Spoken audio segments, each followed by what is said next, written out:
Bonjour Victoria, Bonjour Thierry, toujours en forme? toujours en live. Et donc, en live. Oui, voilà. T'as fait une version beaucoup plus courte, effectivement. On est toujours en forme, donc on est toujours en live, voilà, exactement. On est mardi, c'est le deuxième jour de cette longue semaine d'entrevues, d'interviews, d'invités.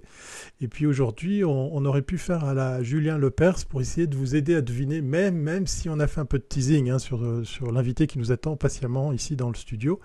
Avant toute chose, avant de découvrir notre invité, qu'on se réjouit justement de découvrir, on vous rappelle que vous avez le droit de liker, vous avez le droit de partager, vous avez le droit bien évidemment de venir interagir en posant des questions, surtout aujourd'hui, parce que je suis sûr que vous êtes toutes curieuses et curieux de pouvoir en savoir plus sur notre invité. Et puis si vous manquez ce live, vous êtes excusé puisque vous pourrez le revoir en replay sur cominmag.ch, en replay dans la newsletter. Mais place à notre invité. Alors, on l'a fait façon Julien Lepers. Alors, Il a deux téléphones. Il s'en sépare jamais, même sur son lieu de travail. Il est à s'inviter dans tous vos foyers avec le plus grand plaisir, hein, pour chacun de nous. Il est même ton. il est même, j'ai démarré le journalisme avec lui. Oui, C'est dit. voilà, c'est pour dire. Ça, j'ai mes lettres de noblesse avec. C'est bon, hein. Bon, allez, je te passe le micro. De qui s'agit-il, Victoria? Darius Rochbar, je pense que vous l'avez découvert. Journaliste à la RTS, et puis le grand maître du TJ, et puis aussi de l'émission Pardonnez-moi, qui est toujours très. C'est une grande leçon d'interview à chaque fois. Franchement, on t'arrive même pas à la cheville, hein. Mais bon, on prend note, on prend note, on prend note. Bonjour Donc, Darius, bienvenue. Bonjour, bonjour, ça on va va? voir ça va. Il faut jamais refuser les compliments. Vous savez, on dit ceux qui refusent les compliments veulent être complimentés encore plus. Donc, non, Oh, ça y est, ça y est, ça y est, voilà. voilà. C'est moi qui voulais faire la Ça me fait plaisir. Je, renvoi. je passe tous les jours devant le journal de Genève où en effet j'étais pigiste de même que Victoria Marchand. Et voilà, c'est des souvenirs. Je sais pas très bien. Enfin, l'immeuble est toujours là. Il y a toujours le rez-de-chaussée où il y avait des immenses rotatives, mais il n'y a plus de journal de Genève. Mais il y a d'autres formes de journalisme. Exactement. Darius, démarrons ce live. Alors, qu'est-ce qui a le plus changé pendant cette pandémie dans ta manière de travailler? Je pense que quand même, une crise, c'est toujours aussi une opportunité. Et puis là, tout d'un coup, plein de choses ont changé. Raconte-nous. Bon, ce qui a le plus changé, c'est ce qu'on est en train de faire là, c'est-à-dire tout à coup un certain nombre de codes télévisuels qui étaient assez stricts se sont ouverts, ce qui ne veut pas dire que les anciens codes ne sont pas restés. On continue à faire de la télévision de manière tout à fait traditionnelle, mais par exemple Skype, on a mis des années avant d'intégrer Skype dans nos directs, et ça s'est fait finalement en quelques jours sous la pression de l'événement. On dit toujours l'événement est roi, et c'est vrai pour tout, c'est vrai dans la manière de le traiter, mais c'est aussi dans la forme et dans la forme technique. On a vu aussi apparaître l'intérieur des interviewés. C'est toujours, je dirais, c'est la grande nouveauté dans tous les interviews. Alors, il y a ceux qui mettent des bibliothèques, il y a ceux qui ont un seul meuble, il y a ceux qui ont un mur tout seul. Qu'est-ce que ça dit des gens? Bon, ça dit ce qu'ils ont envie de montrer. Vous savez, il y a ce dessin humoristique qui circulait où vous voyez quelqu'un qui fait son petit studio Skype chez lui, du partout ailleurs, il y a des bouts de pizza qui traînent, etc. Mais on fait juste son petit coin. Alors là, je sais pas, voilà, c'est dans l'autre sens. Ouais, C'est ouais. comme pour faire la météo, on se trompe toujours. Là, j'ai les heures complètes de Churchill. Je me suis dit que ça, c'est pas mal. Donc chacun, en fait, Ah compose non, aussi un peu c'est sa ça. bibliothèque. Bravo, bravo. Ah, je te connais un peu. Est-ce qu'il y a eu des moments où vous avez eu peur que la pandémie, disons, touche la rédaction et puis que vous retrouviez finalement avec pas assez de journalistes pour couvrir toute cette période, quoi? Oui, bien sûr, il y a eu des mesures très strictes assez vite. Séparation par des parois en plexiglas, en régie par exemple entre le réalisateur et la script qui normalement sont très proches, parois en plexiglas, parois en plexiglas au montage. Enfin, au montage, c'est plutôt qu'on a utilisé la cabine son pour séparer vraiment le plus possible le journaliste du monteur. Partout, évidemment, beaucoup de mesures ont été prises très très vite. Et il y avait cette crainte, évidemment, qui heureusement aujourd'hui, pour l'instant en tout cas, s'est révélée très en dessus de ce qui s'est passé. Les premières émissions qui étaient très d'information, d'alerte, ont suscité énormément d'émotions. On sentait les intervenants. Enfin, je veux dire, il y avait quelque chose. C'était assez unique pour toi aussi. Tu avais déjà Oui, vécu ça?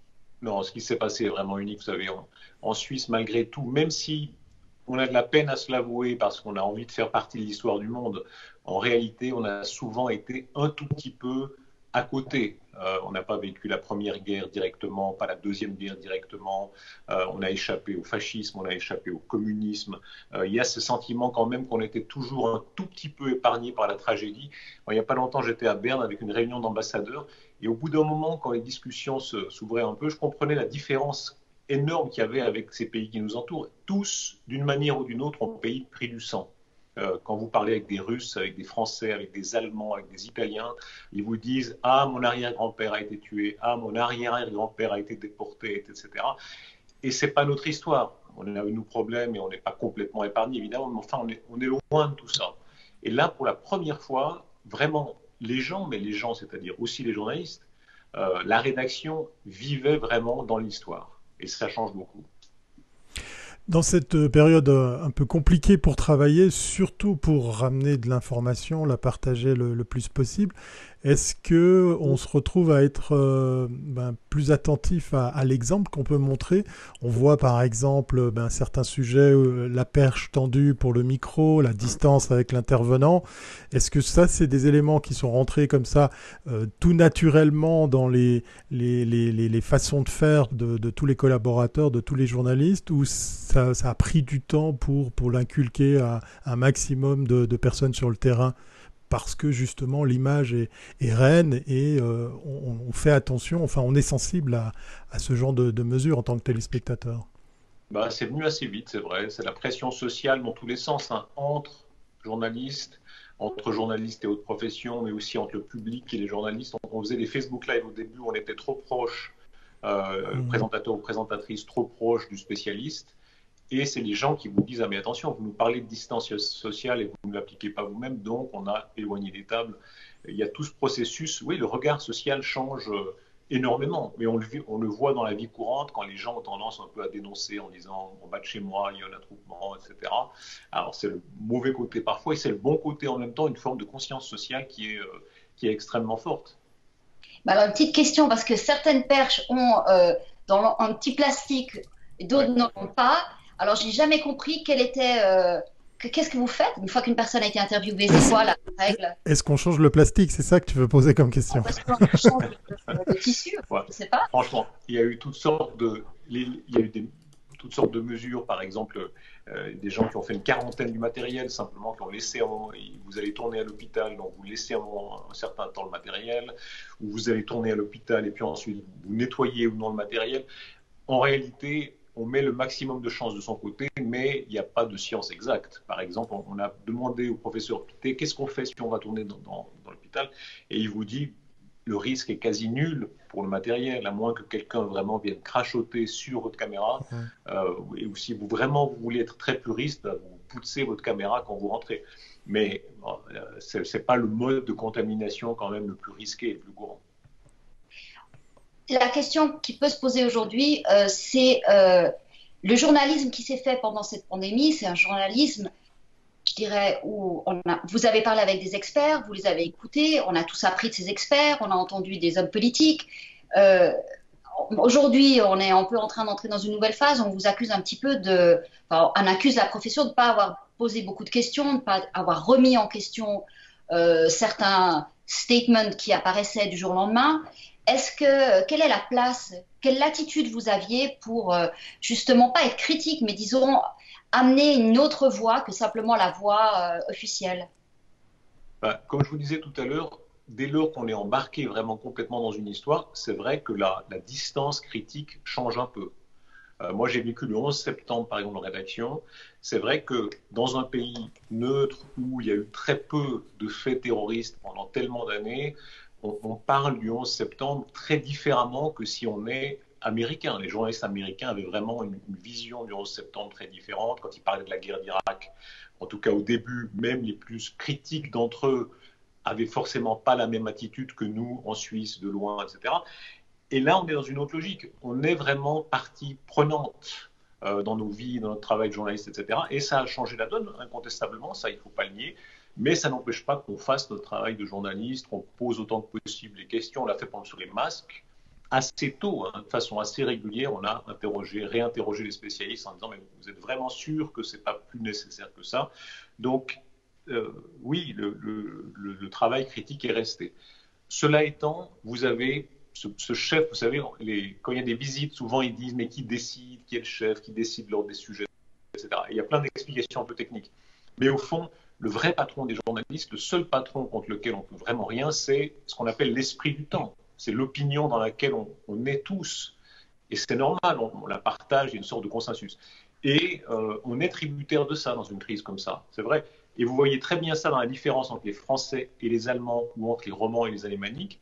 La façon de considérer le confinement est différente. Et ça, il y a peu de marge là, parce que c'est un peu l'air du temps, l'esprit du temps, qui veut par exemple que la nécessité économique, elle soit très forte aux yeux des Allemands et des Alémaniques, un peu moins du point de vue des Français. Alors justement, tu me tends la perche par rapport à cette différence de traitement, pas pour l'information, mais plutôt l'appréhension de cette crise. On voit une nette différence entre les Suisses romands et les Suisses allemands. Est-ce qu'au sein des rédactions justement de ces régions, il y a eu une cohésion, il y a eu des échanges qui ont été plus soutenus que d'habitude? Je sais qu'il y a des échanges de contenu qui se font assez régulièrement, des choses qui sont tournées par nos collègues suisses allemands et qui sont rapatriées à Genève et vice-versa, même pour les Tessinois. Est-ce que durant cette crise, ça a un petit peu changé? Est-ce que ça a permis aussi de mieux apprécier la situation de ces deux régions franchement totalement différentes en matière d'appréhension de ce risque? Oui, mais je dirais que ça a surtout aussi montré les différences. L'exemple classique, c'est cette conférence de presse où Berset est venu un mercredi ou un vendredi, je ne sais plus, on lui a dit, mais en Suisse romande, la question c'était est-ce que le déconfinement ne va pas trop vite? Et la question en Suisse alémanique, c'était est-ce que le déconfinement ne va pas trop lentement? Et typiquement, c'est l'air du temps dont je vous parlais, c'est-à-dire le journaliste, là, il pose la question que de bonne foi, il ressent. Ce n'est pas quelqu'un qui lui a dit il faut que tu poses cette question-là, etc. C'est ce que la société dans laquelle il se trouve ressent majoritairement, en tout cas. Donc, cette différence-là, elle est absolument énorme. Vous savez, le vocabulaire, il est très révélateur. On dit tel État débloque des milliards. Et c'est vrai que dans la vision plus francophone des choses, souvent, c'est comme si les États avaient une sorte de coffre magique et qui vont piocher des milliards dedans et qui les distribuent. C'est fantastique, c'est génial. Les Alémaniques ou les Allemands ont une autre vision. Ils disent, mais attendez, c'est qui ces milliards? C'est soit de l'endettement, soit le contribuable qui va payer, soit, très hypothétiquement, une relance massive qui va permettre de payer ça. Donc, voilà, c'est deux visions du monde et on en est tributaire. Alors, on a une... Oui. On a une question de la chatroom de Cédric. Est-ce que vous avez eu peur vous-même à un moment d'être contaminé et d'une manière générale, avez-vous eu peur pour vos proches? C'est une question qui t'est spécialement adressée, Darius. Je n'ai pas vraiment eu peur, mais je suis de naturel assez prudent. Vous disiez que j'ai deux téléphones, ben, j'ai toujours peur qu'il y en ait un qui tombe en panne. Et de la même manière, oui, je pense que c'est la logique du curseur. Vous mettez le maximum de chances de votre côté. Dans la mesure du raisonnable, c'est-à-dire moi j'ai continué à faire mes courses chaque jour, etc. Je connais des gens qui essayaient de limiter le plus possible leurs courses, d'y aller seulement une fois par semaine. Moi, je ne suis jamais allé jusque-là. Mais faire attention, oui, il faut faire attention le plus possible. Oui, encore une fois, mettre le maximum de chances de son côté. J'ai envie de revenir sur cette différence suisse-alémanique, suisse-romande, peut-être parce que j'en suis vivant de l'autre côté. Ce qui m'a vraiment frappé les premières semaines, c'est que j'ai eu l'impression qu'il y avait deux pays. Le TJ ne couvrait pratiquement pas les infos de la Suisse alémanique et j'ai regardé tous les jours les deux, tous les TJ pour être dans les trois langues pour voir un petit peu la couverture. Ouais. Et en Suisse alémanique, c'était exactement la même chose. On ne parlait pas de la Suisse romande. Et franchement, il y a eu un moment où je me suis demandé si on vivait dans le même pays. Il y a incontestablement une différence culturelle très profonde. Vous avez raison de le souligner. Donc ça, c'est un fait. Et c'est un fait aussi qu'il y avait un tel désir d'information sur ce qu'on vivait ici, sur ce que nous vivions, qu'il y a un petit côté peut-être égocentrique, mais c'est valable dans tous les pays du monde qui ont vécu ça. Et pour nous, évidemment, la question qui commence à se poser maintenant, c'est de plus en plus de parler d'autres sujets que le Covid. Mais typiquement, il y a un tel appétit d'information sur ce qu'on vit ici, nous, maintenant, etc., que et ça peut être un défaut. On a tendance à moins parler de ce qui se passe dans une autre région, dans un autre pays, etc. Mais oui, le fossé, il est apparu sans aucun doute. Il n'y a pas de doute à ce sujet-là. Une question d'une internaute qui met le doigt là où ça fait un petit peu mal. Hein. Effectivement, on vient de lâcher le mot, les réseaux, les différentes sources d'informations. Elle pose la question suivante. L'opinion publique mal interprétée et rediffusée change aussi l'avis des spectateurs eux-mêmes? Non, point d'interrogation. Le public, en fait, elle dit, écoute peut-être plus les réseaux que l'État lui-même, ou que le service de l'État ou le service public voulait peut-être voulait le dire. Je vais y arriver. Voulait le dire. Voilà, exactement. Je suis ému parce qu'effectivement, la question fondamentale, c'est voilà, le social media versus service public. Comment arriver à faire la part des choses? Parce qu'effectivement, on a vu pas mal de fake news, on a vu toutes sortes de trucs bizarres. Ça a commencé très vite avec des groupes WhatsApp. Et le service public a dû se battre contre tous ces ragots, tous ces hoax. Comment on gère ça pour encore plus sensibiliser l'internaute, le compatriote à écouter l'info, la vraie, celle par exemple diffusée par la RTS? Bon, moi, je ne crois pas beaucoup à l'importance des fake news, c'est-à-dire, typiquement, vous parlez des thèses du complot ou autres qui ont circulé, sans doute, mais quand vous regardez la réalité du comportement des gens, les Suisses ont été très disciplinés. Ils ont, dans une majorité écrasante, suivi, si vous voulez, ce consensus national autour de la nécessité de pratiquer les mesures de confinement. Sur la fin, il y a des changements. On a vu les manifs à Berne. Évidemment, maintenant, on sort un petit peu de la phase la plus critique, donc ça change un peu. Mais dans l'essentiel de la phase critique, c'est vrai qu'il y a eu peu de contre-pouvoirs qui se sont exprimés chez les parlementaires, dans la vie publique, etc. Mais c'était un fait. Vous n'avez pas des pans entiers de la société qui ont dit « Ah ben non, moi, pas d'accord, je ne fais pas ça, j'encours les amendes, je ne veux pas ». En réalité, le consensus est très large. Et je crois qu'on met le doigt là sur la réalité de percevoir les fake news, où souvent les gens, et ça c'est la logique d'Internet, on lit une nouvelle en se disant « Tiens, peut-être ». Et on la partage, même si on n'en est pas vraiment convaincu. Sur la chloroquine, moi je connais plein de gens qui se disaient c'est peut-être vrai, c'est peut-être intéressant, donc je le partage avec tous mes copains, etc. Mais ces mêmes gens, si vous les prenez avant un pape et vous dites ok, tu es malade maintenant, on va te donner de la chloroquine, tu la prends. On a vu aux États-Unis, il y a eu quelques malheureux qui ont fait des bêtises, qui sont morts, etc. Mais c'est infime, c'est pas ça la réalité du monde. La réalité du monde, c'est que les gens savent très bien que ce qui est diffusé par la RTS ou par Le Monde est quand même plus sûr que ce qui est diffusé sur un site bidon complotiste au coin du net. Et en réalité, Internet, au contraire, corrige beaucoup plus vite que dans le passé ce qu'on appelle les fake news. Donc, moi, je ne crois pas beaucoup à la force réelle des complotistes. Le TJ, alors si on revient maintenant je dirais, au comportement média, à la consommation des médias, le TJ a connu des scores staliniens. Le mot est lâché. Hallucinant, on n'a jamais vu un truc pareil. Donc c'est le grand retour de la télévision linéaire. J'ai presque envie de dire que peut-être ce qui restera une des grands trends de cette pandémie, c'est, je pense que la génération Z ne connaissait pas le linéaire, la télévision linéaire. Elle a appris à attendre le 19h30. C'est quelque chose, et c'est un grand, je veux dire, c'est une grande émotion parce que le temps réel dans des événements, c'est quelque chose qui a une valeur aussi publicitaire. Donc, comment est-ce que toi, tu as vécu, comment est-ce que tu as vécu ces scores, comment tu les interprètes, et est-ce que tu penses que cette façon de consommer la télévision va rester, ou on va à nouveau revenir sur du picorage? Bon, il va forcément y avoir une forme de reflux, on l'observe déjà dans les audiences. Il y a des audiences tout à fait hors normes qu'on a connues, elles sont en diminution très légère encore. Il y a vraiment un appétit très très grand d'informations sur le Covid.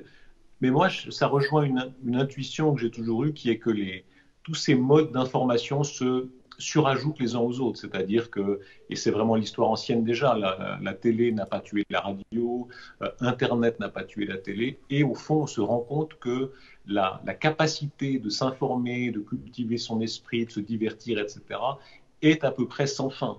Et on l'a vu aussi dans les modes très concrets d'utilisation des techniques. Zoom ou Skype se sont ajoutés encore à d'autres modes de communication. Et c'est le même débat qu'on pouvait y avoir, je ne sais pas, il y a combien d'années, 100 ans, sur le téléphone un peu moins, où on disait, voilà, le téléphone arrive, mais oui, mais le téléphone n'a pas supprimé la vie réelle, les réunions ont continué après le téléphone. Et de la même façon, je suis sûr qu'effectivement, il y aura des traces. Donc, il y aura beaucoup plus de télétravail, il y aura beaucoup plus de réunions Zoom, etc. Ça perdurera.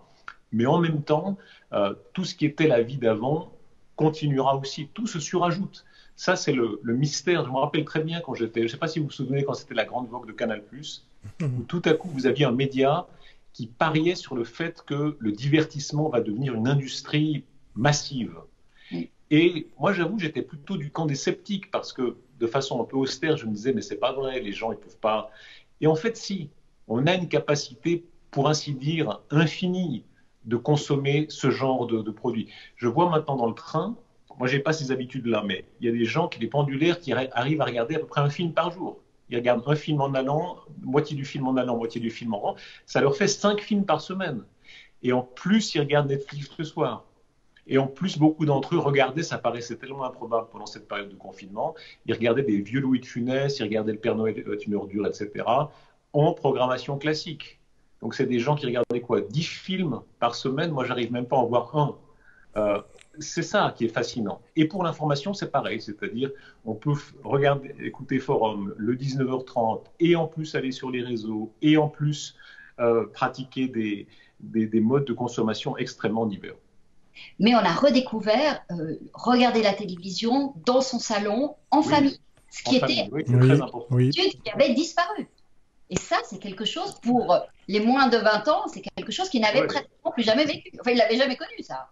Et je pense qu'une partie de ça restera. C'est-à-dire qu'effectivement, partager un événement en direct, le commenter en direct, réagir parfois dans l'émotion, dans le rire, etc., ça reste quelque chose d'extrêmement fort.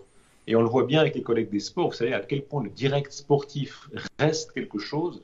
Eh bien, le direct info général restera aussi quelque chose d'extraordinairement puissant. Et d'ailleurs, toute proportion gardée, ça s'observait déjà avant la crise du Covid quand même, chez des gens moins jeunes, c'est vrai, mais la magie, comme on dit, la magie du direct, mais c'est plus profond que ça, c'est vraiment le désir d'être informé à la seconde restera. Depuis l'invention des agences de presse, on dit que je crois que c'était Telle Dépêche qui a annoncé quand Napoléon, je crois, avait perdu telle bataille, plus vite on est informé, mieux c'est, ça restera éternellement. Alors justement, à propos d'information, on a un challenge qui est proposé par un internaute au nom de Marc.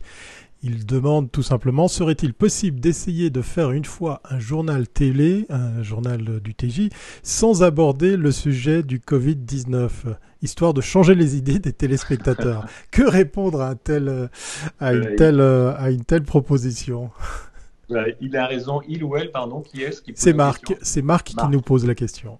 Marc, bonjour, bonsoir, vous avez tout à fait raison. Et on essaye vraiment, on avait notre réunion tout à l'heure, Bernard Rappa, notre rédacteur en chef, lançait la discussion. On se disait qu'effectivement, il faut essayer absolument de varier les sujets. On ne peut pas faire éternellement des journaux 100% consacrés au Covid, même si on essaye de plus en plus de varier. Ce week-end, par exemple, on essaiera de varier les sujets. Mais c'est vrai que ça a pris une place énorme. Cela dit, il faut toujours se méfier. C'est comme les fake news. Théoriquement, on dit les fake news c'est dangereux. Dans la réalité, les vraies fake news qui commencent à être dangereuses, elles sont heureusement très rares. Le journal télévisé, souvent on dit j'ai envie qu'on me parle d'autre chose, et puis malgré tout, on a envie qu'on. C'est comme quand les gens vous disent le journal des bonnes nouvelles. Vous savez, c'est cette idée qui revient tous les ans. Là. Ça ne marchera pas. Comment? Ça ne marchera jamais, le journal des bonnes idées. Est-ce que tu le regardes? Parce que malgré tout, on n'a pas tellement envie de jouer avec ça. On n'a pas tellement envie de jouer que ça avec l'info. On veut ce qui se passe dans le monde et en Suisse. Et on n'a pas envie d'artifice. Il y a une internaute qui nous dit, j'espère que les gens sont contents de ne pas avoir dit oui à non-bilag, finalement. Voilà, tu vois, service public. Mais vous savez, j'aimerais rajouter une anecdote parce que je sens maintenant, et c'est Victoria qui le disait, vous avez raison, monter cette critique de dire mais au fond, est-ce que vous n'avez été que les perroquets du pouvoir, les perroquets de l'État à un moment donné? Non. Il faut se rendre compte qu'il y a un travail journalistique, même quand on est tributaire de spécialistes. Quand vous avez un grand spécialiste des épidémies qui vous dit maintenant il faut confiner, c'est délicat. Quand vous êtes petit journaliste généraliste, lui dire non, à mon avis, c'est pas comme ça. On peut pas faire ça. Mais l'esprit critique est quand même là. Je peux vous dire, par exemple, au plus fort de la crise, on avait une ministre cantonale qui devant moi a appelé son état-major pour dire mais combien on risque de morts. Et son état-major a articulé au téléphone un nombre de morts qui, moi, m'a paru complètement délirant pour son canton. C'était plusieurs milliers pour un seul canton roman. Et bien là, quand vous êtes journaliste, vous vous dites quoi? Vous vous dites, est-ce qu'on donne l'info? Et c'est pas vraiment de l'info, parce que ce sont des modèles, et puis en réalité, ces états-majors, ils travaillaient sur plein de modèles en même temps. Et si vous voulez faire du sensationnalisme facile, bien sûr, vous pouvez donner l'info. Vous pouvez dire, ah, dans le canton de Vaud, dans le canton de Neuchâtel, on pense qu'il y aura des milliers de morts, etc. Mais c'est pas de l'info, c'est bidon. Et donc, moi, je ne l'ai pas donné, par exemple. Et ce type de réaction-là, on a plus ou moins les bons réflexes d'un jour à l'autre. L'info, c'est un jour chasse l'autre. Mais ce type de réaction-là fait que quand même, vous continuez à exercer un esprit critique, même dans des domaines où, évidemment, vous avez un regard quand même très général. Alors, justement, à propos de sensation, de sensationnalisme, que penser? Je pense que tu as quand même un regard peut-être critique sur nos voisins. Je pense à nos copains français, pour ne pas les citer. Est-ce que d'autres pays sont source d'inspiration, de critique, de comparaison? Comment tu vois le traitement de l'info durant cette crise, justement, par tes collègues européens? Bah, je suis frappé de voir à quel point, ça revient à la discussion qu'on avait tout à l'heure sur les mentalités. Les mentalités sont quand même très, très, très diverses en Europe, quoi. La discussion sur le monde d'après, c'est fascinant. Quand vous avez des gens très pragmatiques, très terre-à-terre, qui traitent ça comme si c'était une crise purement sanitaire, certains gouvernants, même Mme Merkel par exemple, hein, très froid, très technicien, qui de manière scientifique dit voilà, on va sortir de la crise et puis ensuite l'économie va reprendre comme avant et c'est tant mieux. Et à l'autre extrême, des gens comme le président Macron qui dit on va réfléchir à un monde tout différent, plus rien ne sera jamais comme avant, etc. C'est fascinant quand même. En 2020, on est combien d'années après on célébrait l'anniversaire de l'Europe qui était ça, et en même temps, le génie des nations reste tellement différent. Moi, ce qui me stupéfie à chaque fois, c'est tous ces spécialistes qui sortent d'on ne sait où. Dès qu'il y a un problème, on a 150 000. Comment vous les sélectionnez? Parce que franchement, je ne savais pas qu'il y avait autant de gens qui travaillaient sur les épidémies en Suisse, hein. C'est hallucinant. Bon, alors, d'abord, vous avez les vrais spécialistes, et puis vous avez ceux qui sont un petit peu moins spécialistes quand même, mais qui se rapprochent un peu de la spécialité. Après, il y a eu des écoles, hein. Il y a les catastrophistes, les moins catastrophistes, et c'est vrai que si vous voulez faire l'exercice maintenant, vous pouvez vous amuser à aller chercher la prévision d'un tel et d'une telle et dire « Ah, mais vous aviez dit qu'il y aurait 30 000 morts, ah, mais vous, etc. » Il faut se méfier un peu de cet exercice-là, parce que c'est facile, et en même temps, chacun pourra vous dire « Oui, mais j'avais dit ça, s'il n'y avait pas eu les mesures de restrictions. Or, il y a eu des mesures, donc j'avais en partie raison. » Donc, il faut garder quand même une petite marge d'indulgence. Moi, j'aime bien l'indulgence. Si on peut en bénéficier, tant mieux. Mais il faut essayer d'être indulgent aussi pour les autres et puis considérer qu'il y a un droit à l'erreur. Il y a aussi une façon d'interroger les spécialistes. C'est vrai, si vous tombez vous-même comme journaliste dans le travers de leur dire qu'est-ce qui va se passer, souvent, c'est mauvais. Parce que faire de la futurologie, faire de la prédiction, c'est dangereux. Et souvent, ce n'est pas le job d'un épidémiologiste. Mais en revanche, dire ce qui se passe, donner les bons conseils sur là où on est maintenant, ça, c'était notre travail et ça continue à l'être. La phrase de Nouria Gorité, juste, je finis avec ça, des emplois, enfin, des chômeurs ou des morts, ça a été un des résumés, je trouvais, les plus hallucinants qu'on ait entendus. Est-ce que tu gardes cette phrase aussi en mémoire? Moi, ça m'a stupéfait. C'était vraiment, oui, c'était vraiment saisissant, absolument. Et c'était intéressant parce que c'est moi qui l'ai interviewé, c'était pendant le Facebook Live. Ouais. Et vous voyez comment même une responsable d'État, elle se fait gagner par l'ambiance, par l'émotion, etc. Parce que un peu avant, elle a fait une première intervention dans le journal, elle était un peu plus froide, disons. Et puis là, l'émotion a gagné. Et là aussi, évidemment, si a posteriori, c'était peut-être excessif, trop émotionnel, etc. Il y a des gens qui pensent, hein, pour finir, il n'y a pas, entre guillemets, pas tant de morts que cela, même s'il y a énormément de morts et ça reste tragique. C'est là aussi où il faut sans arrêt replacer les citations dans leur contexte. Mais ce qui est sûr, c'est que les crises grandissent les gens. Ça, il n'y a aucun doute. C'est-à-dire, vous parlez de Nouria Gorité, je pourrais vous citer plein d'autres exemples. Je ne vais pas citer d'autres noms parce que parfois, ce n'est pas très flatteur. Personne, sa phrase, il a eu des phrases célèbres. Absolument. Il restera dans l'histoire. Et sur des t-shirts. Et je disais, il y a un très bon historien de la Première Guerre mondiale, son nom m'échappe maintenant, qui a fait une interview il y a quelque temps en disant tout à coup, la parole des chefs redevient importante. Et c'est vrai que, typiquement, la parole des conseillers fédéraux, pendant cette crise, elle est redevenue tellement importante. On guettait chaque propos d'un conseiller fédéral, alors qu'il y a encore 3 mois, souvent, une conférence de presse du Conseil fédéral, ça ronronnait un peu. Donc la crise, incontestablement, révèle les gens. Oui. Et les journaux et les journalistes. Il y a plein, je ne sais pas si vous êtes frappé, des sites comme ID News, etc., qui ont fait du bon travail, mais je pourrais citer comme ça beaucoup de confrères. On l'a vu vendredi dernier, Serge Michel dans notre live, donc voilà. Il est l'occasion. Mais c'est vrai, dans tous les médias, tout à coup, ça a révélé des personnes, des spécialistes, donc ça, c'est aussi un aspect positif. Peut-être une question en forme d'ultime question. On vient de parler justement du Conseil fédéral. Est-ce que le service public a un accès à l'information privilégié versus les autres médias, les autres acteurs de l'information? Est-ce que justement en période de crise, les liens sont plus resserrés entre la mission du service public, les informations dictées et distillées par l'ECF, ou ça n'a rien changé par rapport à ce qui se faisait avant? Disons, là, ce qui était frappant, c'est évidemment le volume, parce qu'il y avait souvent 2 conférences de presse importantes par semaine.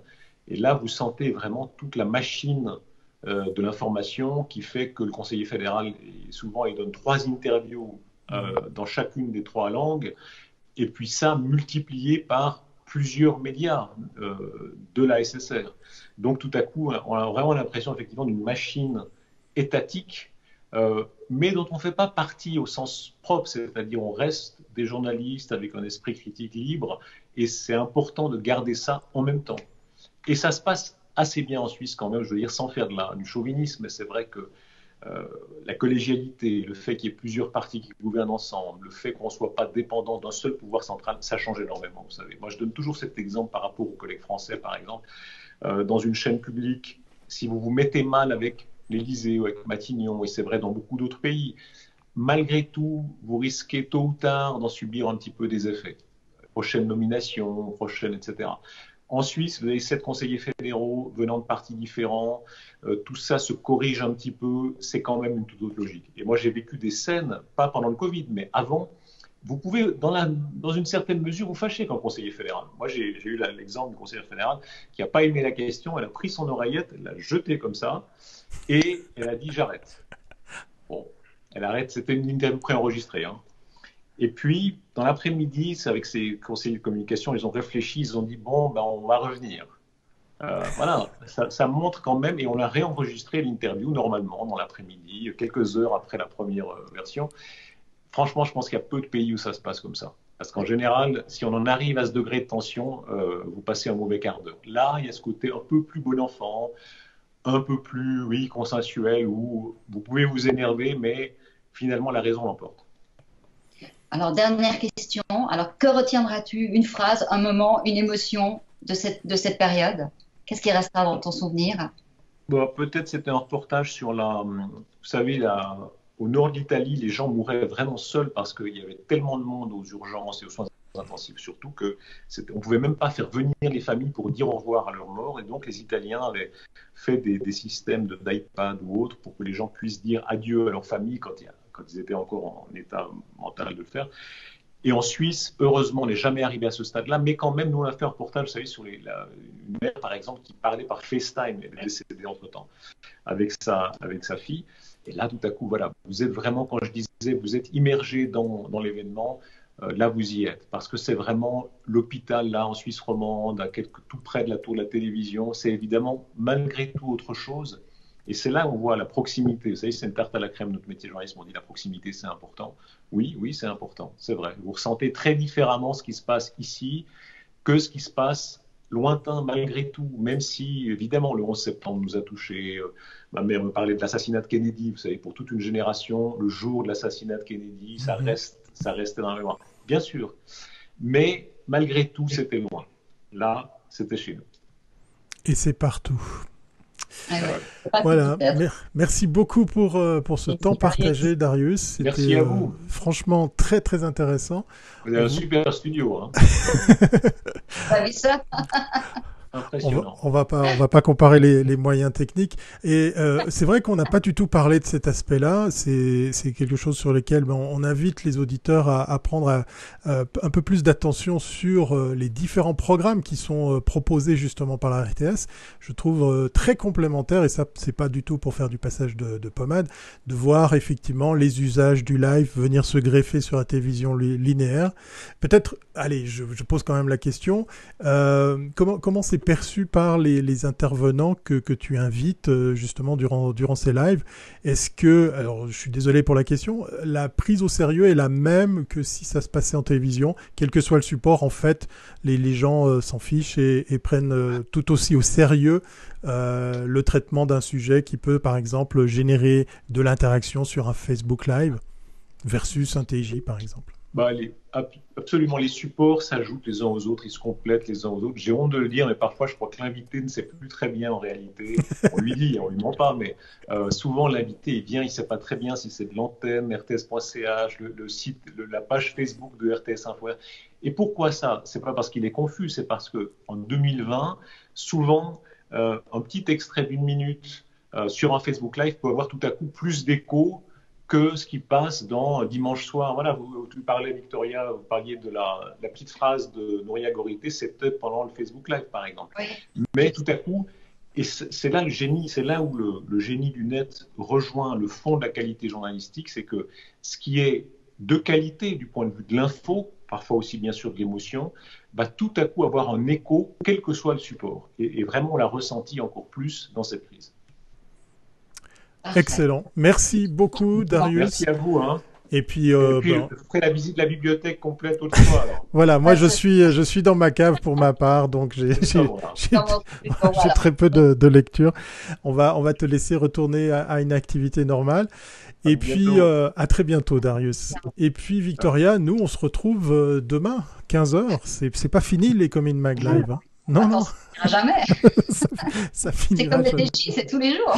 Exactement. Et c'est quasiment du linéaire, puisqu'effectivement, demain, ça sera aussi à 15h. Nous aussi, on a recréé le linéaire sur le web. Je réalise qu'on a copié effectivement des recettes qui fonctionnent. Portez-vous bien et puis notez donc attentivement la date de demain, 15h. C'est comme ça du lundi au vendredi, Comin Mag Live. Et puis vous avez le droit de revoir tout ça en replay, de le partager, de le commenter. On sera très content de voir tout ça sur les différents réseaux. À bientôt, Victoria. À bientôt. À demain. Et portez-vous bien.